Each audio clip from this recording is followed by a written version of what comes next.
back to my channel. This is your girl Sean. I'm back for another video, and welcome to another episode of hashtag I Said What I Said, where I share my unfiltered, uncensored, and unapologetic thoughts and opinions on current events, or pretty much just anything that might be trending in social media that I want to respond to. I just want to spark a great conversation. So as you could tell by the title, this video is all about Beyonce and her recent collaboration with Adidas and her Ivy Park line.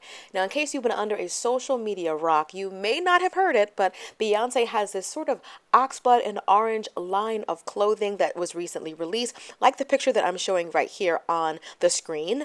And so many celebrities have received this particular care package. People from Yara Shahidi, even Meg Thee Stallion, and a few more. Okay, V. Okay, V. Thanks for the treats. From one Virgo to another. Get into it.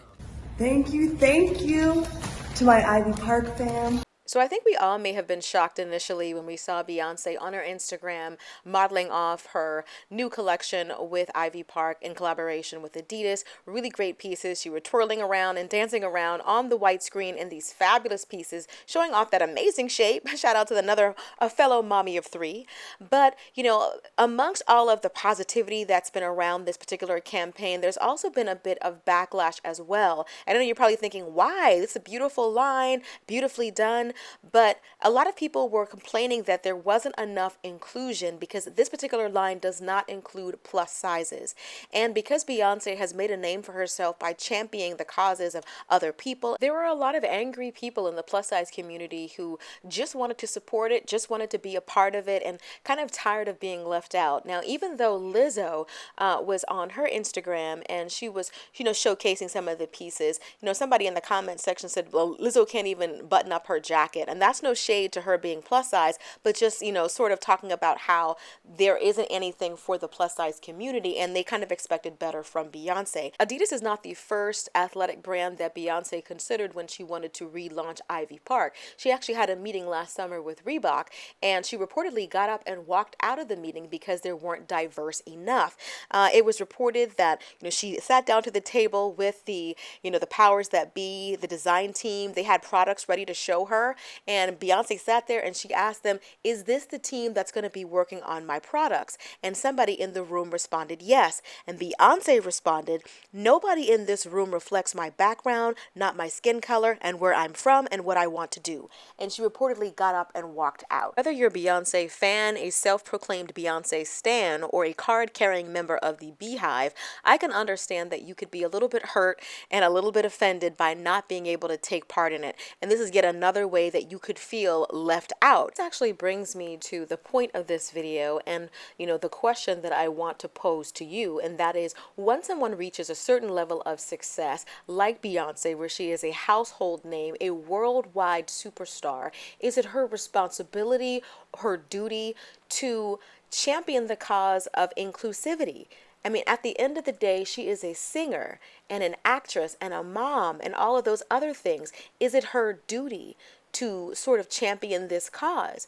Are we expecting too much from celebrities, too much from influencers? I mention influencers because I also want to talk a little bit about Jackie Aina. Now, in case you don't know it, Jackie Aina is one of the largest beauty and makeup YouTubers here on YouTube. She also is a person of color, and Jackie has championed the cause of inclusivity when it comes to makeup, more specifically when it comes to shade ranges for people with deeper, darker skin tones. I just don't appreciate the blatant erasure of like a whole spectrum of people. Like, it doesn't even look like they tried. Just one time for the cars that be bumping, Jackie, Jackie, Jackie, Jackie, Jackie, Jackie, Jackie, Jackie, Jackie, Jackie, Jackie, Jackie, Jackie, Jackie.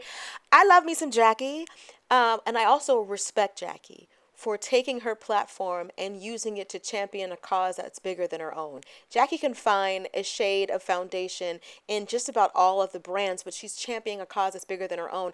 I will always commend and applaud anyone that has influence, whether that's a social media, quote unquote, influencer, or somebody who has influence in real life. It doesn't matter. If you have a platform and you're using it to positively affect the lives of others, that's a good thing, and there should be more people doing things like that. Another woman that I respect is Rihanna, because from the very beginning of Rihanna's launch of Fendi and Savage X Fenty, she has been all about inclusion. Whether you're dark skin, light skin, have a gap in your teeth, wear a hijab, whether you have a physical disability, whether you're plus size, Rihanna has been from the very beginning all about how beauty and fashion is for all women. It's all stages of womanhood and all different body types. We're all designed so uniquely, so it's to be celebrated. No woman should be left out. So whether it's a pregnant woman on the runway or someone with a disability or whatever, I love that Rihanna stands for,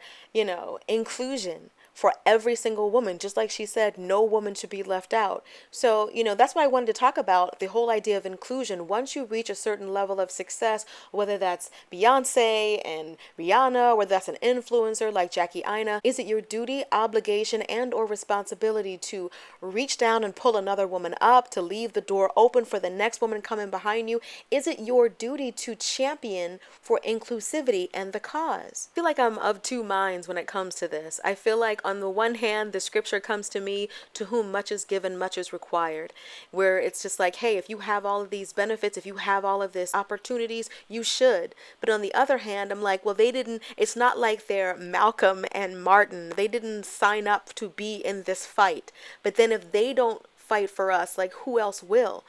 We all have voices, but theirs just happen to be some of the loudest. Is it fair for us to expect our heroes and sheroes to stand for us?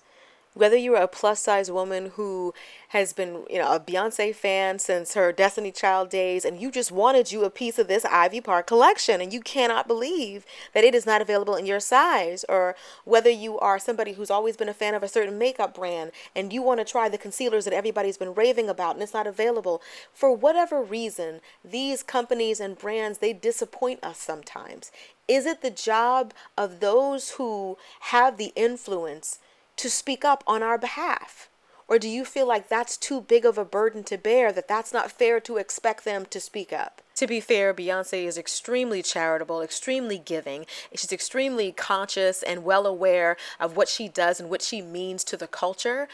She's donated millions of dollars, she and her husband, to worthwhile causes like Black Lives Matter. They've done so much for Trayvon Martin's family and making sure that his story is told and his name is not forgotten. But do you consider this a missed opportunity for Beyonce by not having the plus size clothing in her Ivy Park collaboration with Adidas?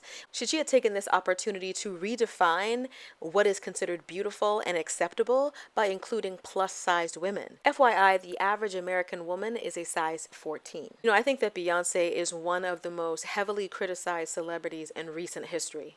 I remember when she was pregnant with Blue Ivy, and people were trying to say that her baby would be ugly if the baby looked more like Jay-Z. I remember seeing digitally enhanced pictures of people trying to, compile a composite to see what their child would look like.